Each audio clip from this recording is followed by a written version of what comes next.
hopefully next year.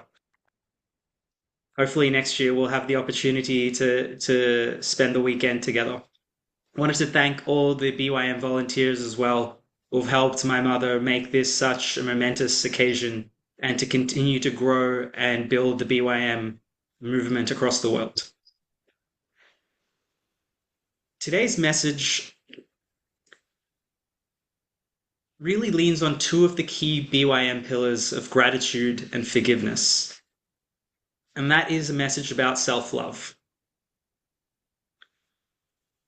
As Mum was saying, I just graduated from Harvard Business School, and for those who may not be as familiar, Harvard Business School is the leading business school in the world where the top CEOs from every big company you can think of graduate out of. And their mission is to make and build the next generation of leaders who make a difference in the world. And as I'm reflecting on sort of the morning message and my sort of 2 years through this program, what really comes to light is one of the most famous classes at Harvard Business School is this class called Authentic Leadership Development.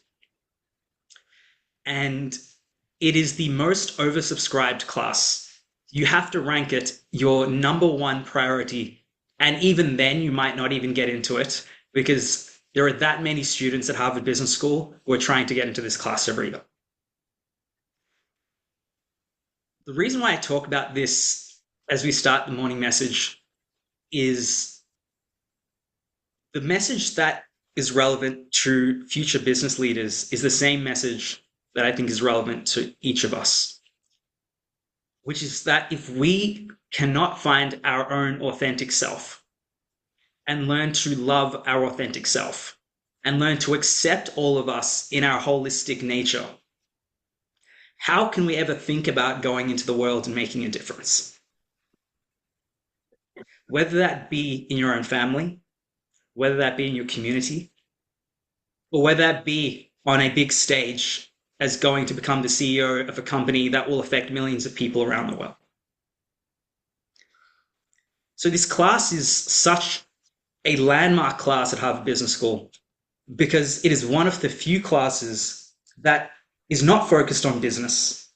It's not focused on finance or marketing, but it is a dramatic introspection into who you are, the journeys you've gone through, the traumas, the failures that you've experienced, and helping you come to terms with those in a way that we don't shy away from those pasts, but we accept it, all the flaws, all the failures, as a holistic part of who you are. And through that, build your authenticity to connect with people and to have a real difference. And that's one of the things that we all crave in this world, which is connection. And it's a well-documented research around this, again, that I talk about in this class, that real connection takes vulnerability. It's very, very difficult to connect with people when you aren't able to be vulnerable yourself. And something that we all struggle with, I know I've struggled with it, I know many close people in my life have struggled with it, that we always have this idea that we have to project this perfect version of ourselves. And in that process, we hold ourselves to very, very high standards. That we put ourselves down and we don't embrace and truly show that self-love for ourselves. Just going to share a brief excerpt from one of the students in this class who has a journey that I think is very typical of many of us. And this student shares this beautiful reflection that they have climbed every material success ladder to achieve and to turn up in a place like Harvard Business School. And they talk about how to the outside world, they are viewed as somebody who is just constantly succeeding and constantly achieving, and they've proven themselves time and time again to everybody. They've got every promotion they needed to get. They've achieved every grade, exam, job, whatever it is. And now they're here at Harvard Business School and thinking, what's next? But as they reflect on this, what they shared with quite a lot of vulnerability was this aspect of they've proved to everybody else in the world how great they are. But the one person they have not proved to themselves is to themselves. And in fact, when they go back and they reflect on their life and they think about all these successes that they have had and every step that they have made as they climb through these successes, from the outside world, people are like, wow, you've done such a great thing. But what only this person knows is how they have sacrificed their happiness, how they've sacrificed their relationships, how they've sacrificed time with family, how they've sacrificed all the things that they truly love and cherish in order to chase these external achievements to prove that they are worth something to somebody else. And it really makes me think, if somebody at a place like Harvard Business School can feel like that, surely we all feel like that in our own ways. We're all constantly spending so much time and energy to prove ourselves to everyone else instead of allowing ourselves to live the life that we really want to live, even if that means, not meeting the expectations of our peers, of our family members, because we're happy just being who we are.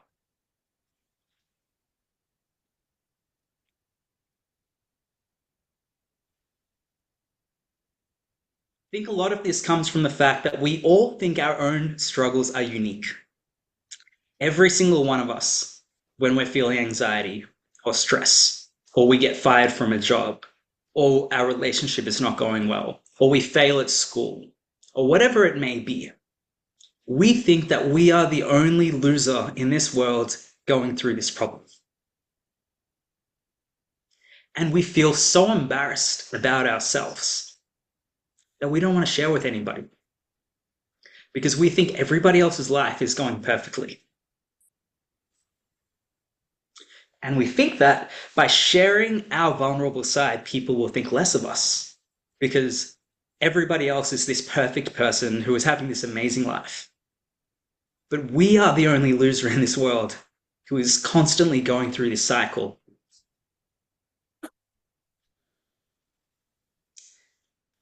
And this is where our problems begin, and they resonate throughout our lives.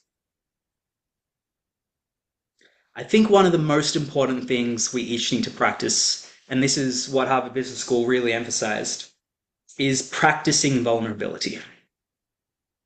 We all talk about self-love, but one of the things is, how do we translate that into an actual meaningful result? And I think it begins with vulnerability. It begins with normalizing talking about your failures, as you so call them, because as we all know in this spiritual path, there is no such thing as a failure. There is no such thing as success. Everything is an experience that adds to your life. But it is only you that are viewing your own life experiences as failures and miseries and successes. And if you want to begin self-love, you need to begin with self-acceptance. All the aspects of your life. And that means if you are stressed and you're feeling anxiety, then that's also part of your life, and that's okay. And if you are feeling great, that's even better. But you start with normalizing talking about this to people.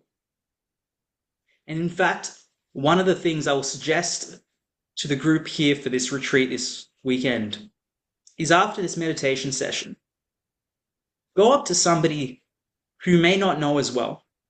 And I want you to just share one aspect of your life that is actually not going so well. Share one aspect of your life that you're not that proud about and you've been hesitant to share with people because you think people will think less of you. And as you share that with somebody, just think about how unburdened you feel. And at the same time, as you hear the other person's story, just think about, do you really feel that you are the only person that nobody can help you that are going through these struggles?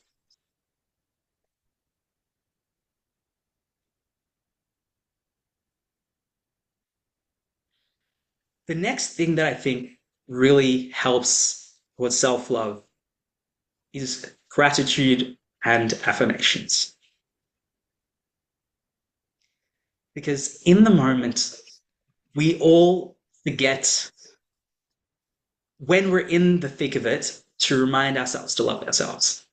But that's where we can create these daily reminders. It's like I always say, the point of meditation is not to meditate. The point of meditation is to build this muscle that one day when you're in this most stressful situation, you're going to be able to call on that and help calm your mind and see the world as it is. Similarly, gratitude and affirmations are the same thing. The point is not just merely to wake up every morning and say, I'm grateful for X. But the point is, by constantly reminding yourselves of the things that you are grateful of in your life, when you are stressed, when you are feeling at your lowest, you'll remember it. You'll remember it more than you will if you don't practice it. And starting with, I love myself because I did this today. Or I love myself because I did that today. And think of 3 things every day when you wake up and every day when you go to sleep that you can express your self-love to yourself.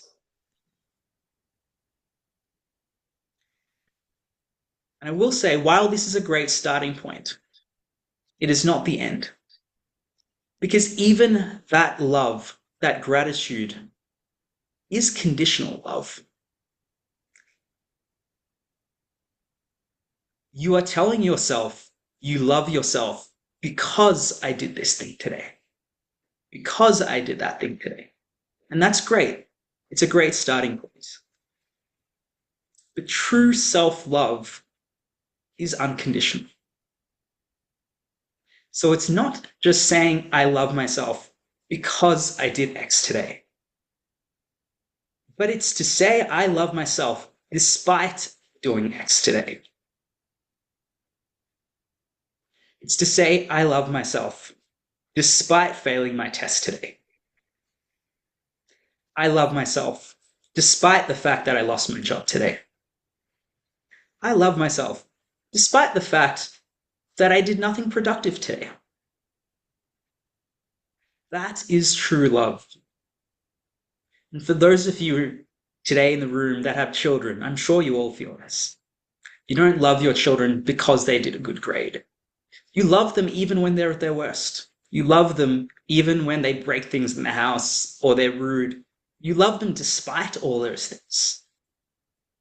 But we don't show that same unconditional love to ourselves. We're always looking for should we love ourselves instead of just starting with the premise that love is unconditional. And I truly believe if you're starting at a point where you don't have that, a lot of people go, why should I love myself? And this is really why I believe meditation is such a critical piece of this. Because it's only through meditation that you peel away all these layers, these insecurities, these doubts. And you truly feel how connected you are to everything. And when you begin to experience that divinity within yourself, how can you not love yourself? For you created all of this. These are all your experiences that you're here to experience. So what is there not to love about it? And as you connect with yourself, remind yourself that in every moment. And be patient. And be forgiving. And we created this journey for ourselves so that we can grow. That's the only reason we're here. This is the only reason that we're alive, is to have experiences. And some people may grow faster and some people may grow slower. But we're all growing in the end. And be patient and be loving with yourself in that process. So, Masters, as we come to the end of this morning's meditation and message, I want to thank you all for joining us again for this BYM annual retreat. And I hope you take this message of self-love with you, because without having truly unconditional self-love, it is impossible to have unconditional love for the people around you.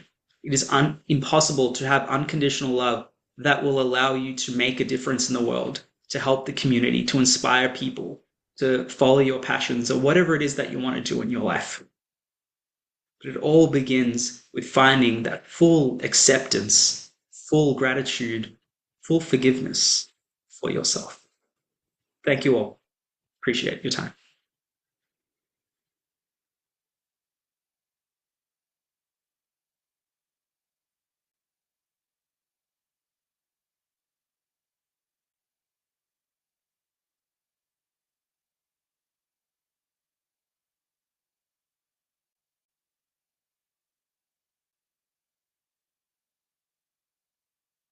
Unmuted.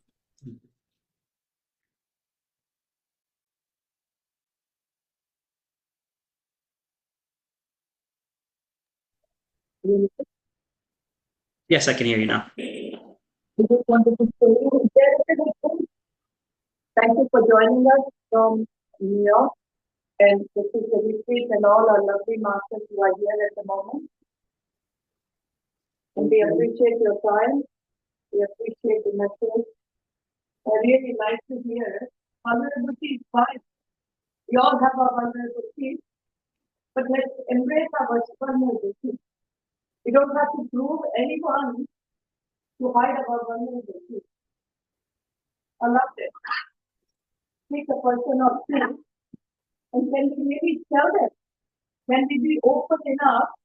Can we be courageous enough to take it to accept me to be vulnerable? Most of that, can I accept myself? It's how I am, who I am. I love it. It takes a lot of courage. Masters, if anyone has questions, I'm more than happy for you to ask him. Otherwise, you can say thank you to him and let him go. Nikhil, just be there online for 1 or 2 minutes. Sure. Anyone has a question about whatever you said so far, vulnerability, self-love, Masters?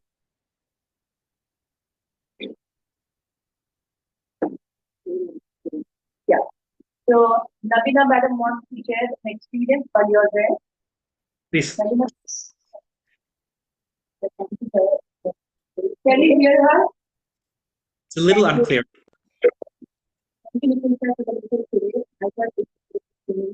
And today I'm not that much confident. Sorry, still a little bit unclear.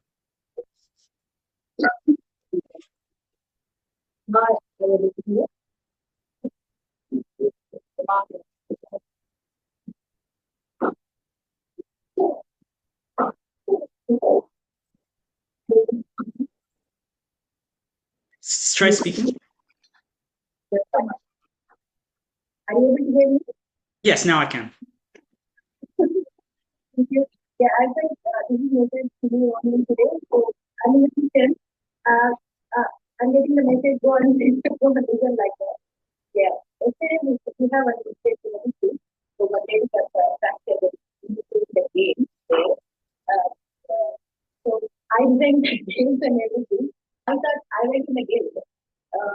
But so many people enjoy it a lot. And I'm not getting that happiness. I'm having that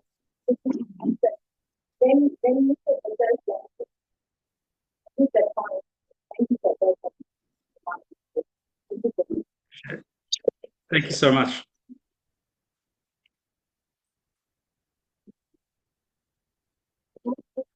This is forward to joining today. we are always separated here in the body separated. It's really difficult. Sorry, I'm unable to hear clearly again. I know. Still, Can you hear me now? yes. Oh, thank you so much for joining today and such a powerful topic for our culture. It's absolutely great. We can start from our activities. When things go wrong, especially we start judging ourselves here in our life. Yes. Because of me, I focus. I shouldn't have done that. One day it is okay, but after meditation, you feel like, okay, what's going to happen, it happened, but now what lesson I have? Meditation is also helpful a lot. Thank you so much for joining. Thank you. Thank you so much. And this is lastly, our understanding. Speak again. So regarding the self topic, Yes. actually, my good is not focus. So in self this is a topic which we teach in such a other students. So I just want to use that. So I know that from Harvard you have graduated. So how do you deal with these things? Any of the things which you have a certain kind of goal or anything? It is not Repeat that again. How do I deal with? any kind of goal. You have not achieved any goal. So how do you deal that with self-love? Can you just explain us any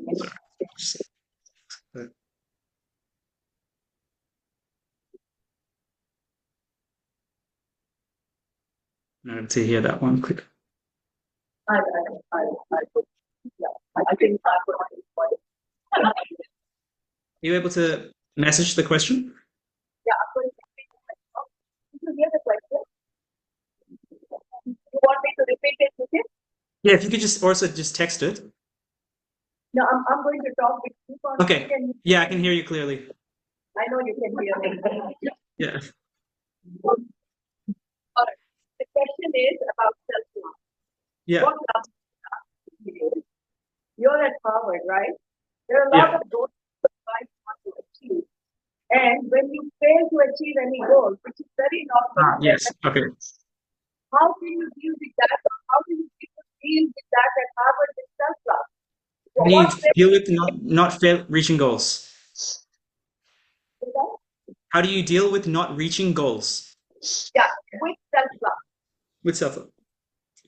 A very good question. Thanks for asking, madam. I think it depends. Sorry, it all hinges on your whole approach to goals.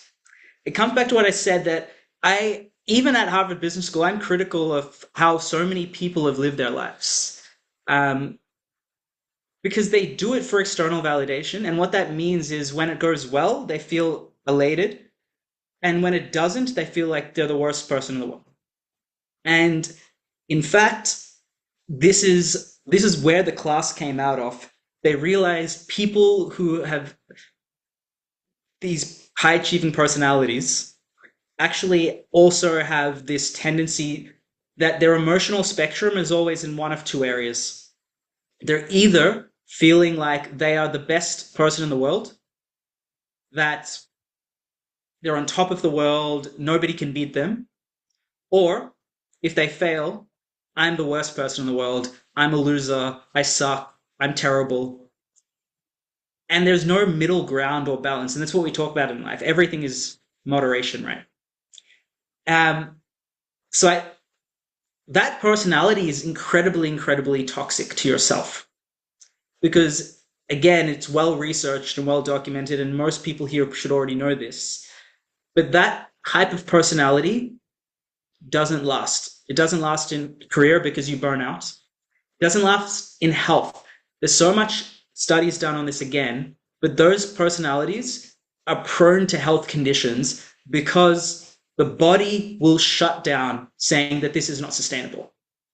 This jumping from I'm on top of the world to I'm the worst is not sustainable, and this person keeps chasing this extremes, so eventually their body will shut down to stop them, to force a reset. And our body is a wonderful thing. It makes us take time if we don't give it to ourselves. But the answer to how do you approach goals with self-love is truly about loving yourself for doing what you can with the opportunity. You're not loving yourself for the outcome. You're loving yourself truly because you gave it your best shot.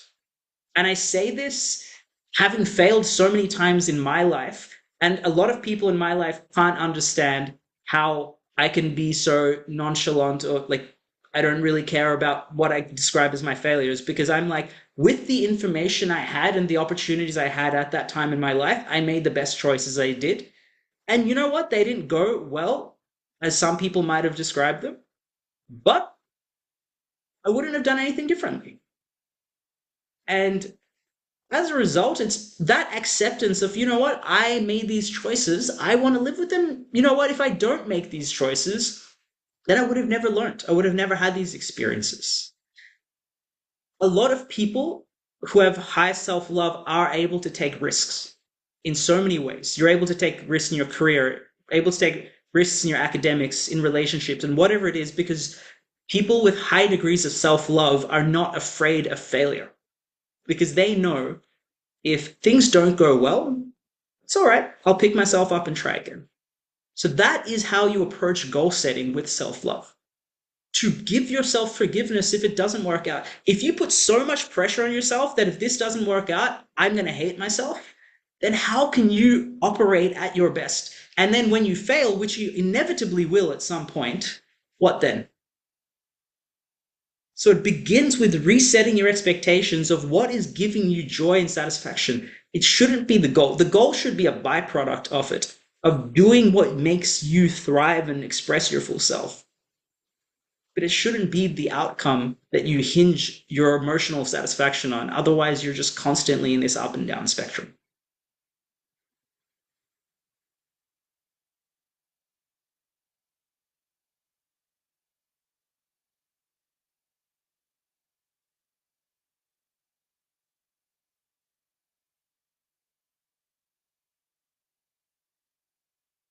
Unmute. I'm totally okay.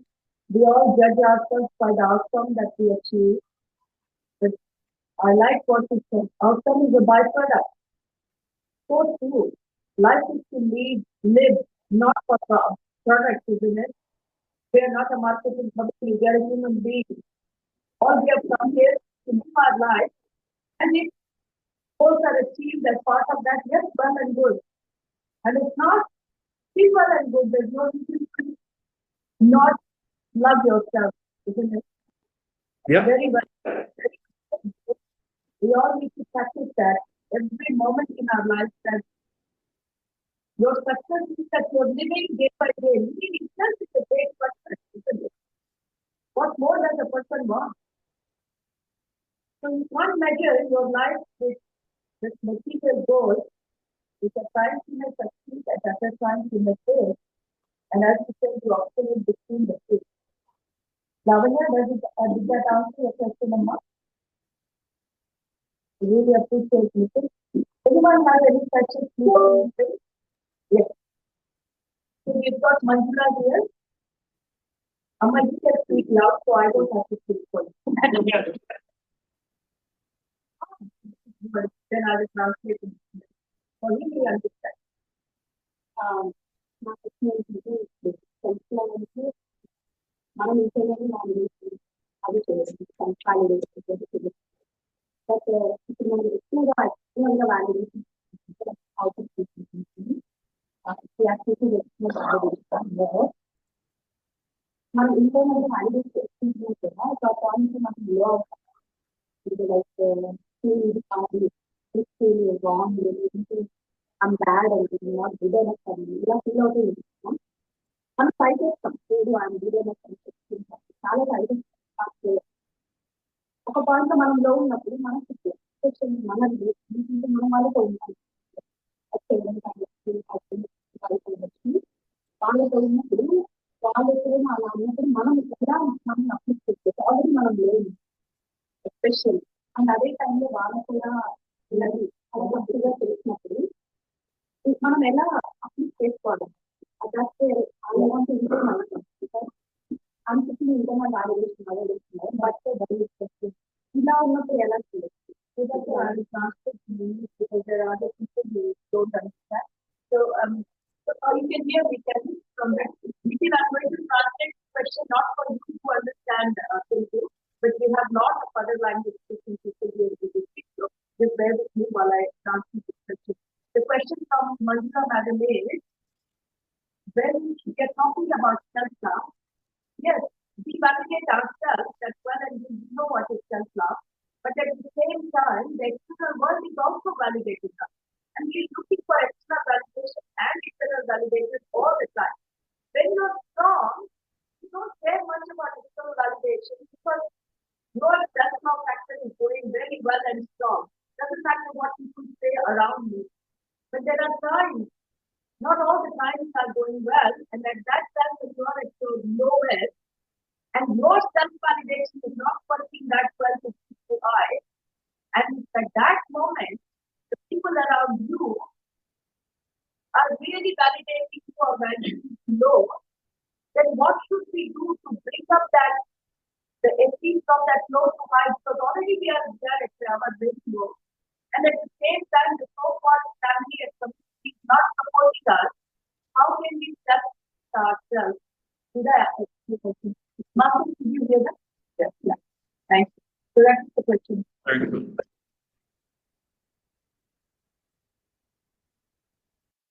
Whether you like it or not, we inevitably are a byproduct of the people that we surround ourselves with. Because when you're strong, as you said, you can bring yourself up. You can remind yourself exactly about self-love and how amazing you are and forgiveness. But when you're not, and you might forget to remind yourself and give yourself that love, then whether you realize it or not, you're subconsciously feeding on how people are around you. And this is why sanghas and communities and BYM groups and all these other things are such an important part of your own spiritual and personal development. Because you want to surround yourself with like-minded people who will view life in a like-minded way. What I mean by that is, if you surround yourself with people who have a very, very different value system to the value system that you want, then you're always fighting an uphill battle. And honestly, that's also fine. If you have incredible clarity around who you are, you can probably do that. But it's in those moments that you're lowest that community and having the right support structure is so important. And if you feel your family is not that, then I would start with having more open conversations with them to the extent that they are open to this, and like just talking openly about how you are, what you are experiencing, how that's going, and how they can potentially be supportive. Now, I don't know your personal family or friend situation, and unfortunately, for some people who have grown up in a certain way their entire life, you're not going to change them. But that doesn't mean that you can't surround yourself with other people. And I think that's such a critical part of it. When you're not able to give yourself that self-love, when you're not able to remind yourself what truly matters, if you're finding a bunch of other people who are telling you, you know what, you're a failure because you don't have a job right now, or you're not doing this, then that's just going to keep feeding into that, as opposed to finding people who are viewing life much more holistically, viewing life with the value system that you ascribe to. I think that is really a critical part. The second thing is what I talked about earlier. Basic things like affirmations and gratitude, as mundane and almost boring sometimes they seem, even when you're at your lowest, if you can, this is why we create habits. Like, humans are basic animals. We're like anything, almost any other animal. And most other animals love habits and reminders because it helps us create structure and order in ourselves when we don't have some patterns. We don't have our mindset to just automatically come to. So when you create these daily things like, I'm going to meditate every day, no matter what, I'm going to give myself gratitude affirmations every day. And if you normalize that in times that when you're good, then in times when you're bad, you'll continue those habits. Like, for example, if you're not feeling good, it's not like you stop showering or you stop brushing your teeth. You still do those things because you've done it every day of your life. What happens is when we don't build these habits and these support structures and we're like, oh, I'm only going to meditate, I don't need to meditate because I'm feeling good. Then when you are feeling bad or you are feeling low, you're not going to want to meditate. You're not going to want to sit down and be like, oh, let me remind myself, because it's in those moments, as you said, you don't have the motivation to do anything. But if it becomes a part of you, then it's automatically there. This is why, even though like everybody here is on their own spiritual journey, religion is actually quite valuable in some ways.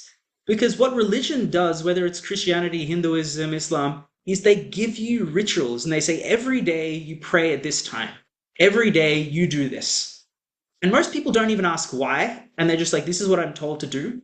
So when those people are feeling down, they have these patterns in their life that they can go back to pick themselves up.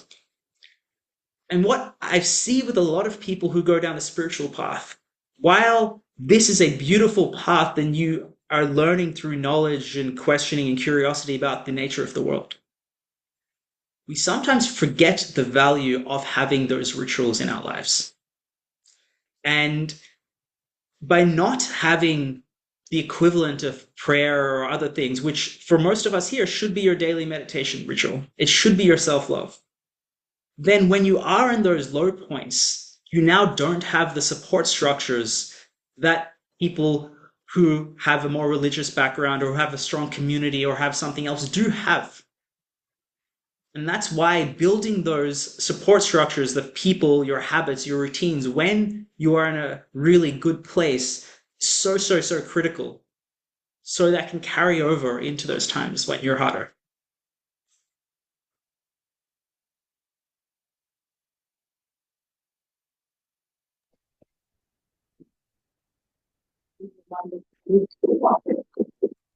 Because that's wonderful. That's a great reminder for me too of how important the topics are. And you're right. Religion, whatever we say, they are all structured in a way, don't question.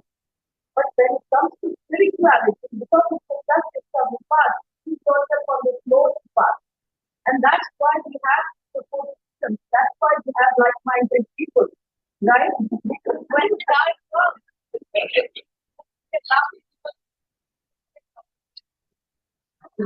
it's possible.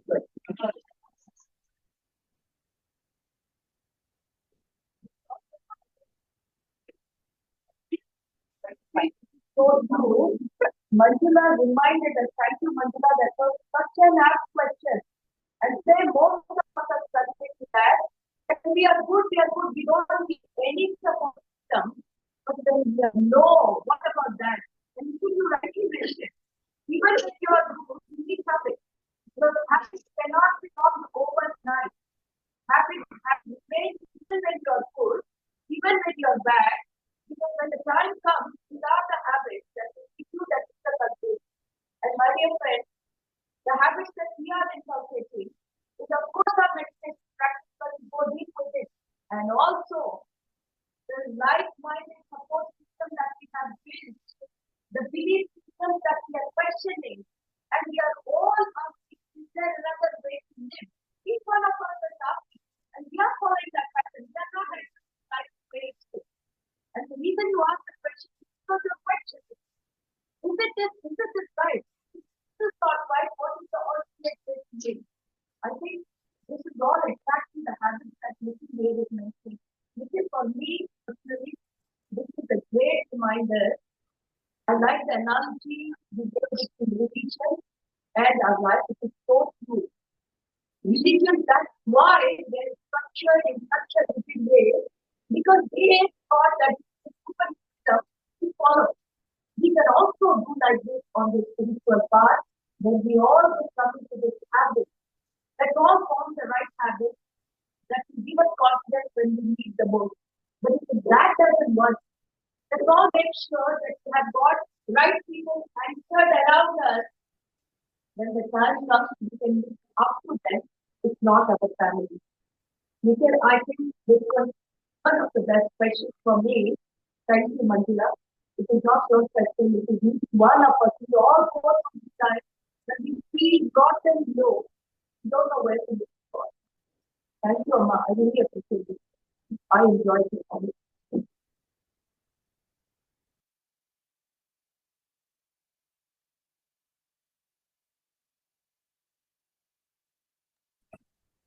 Okay. Looks like Nikhil, they have had enough those from you.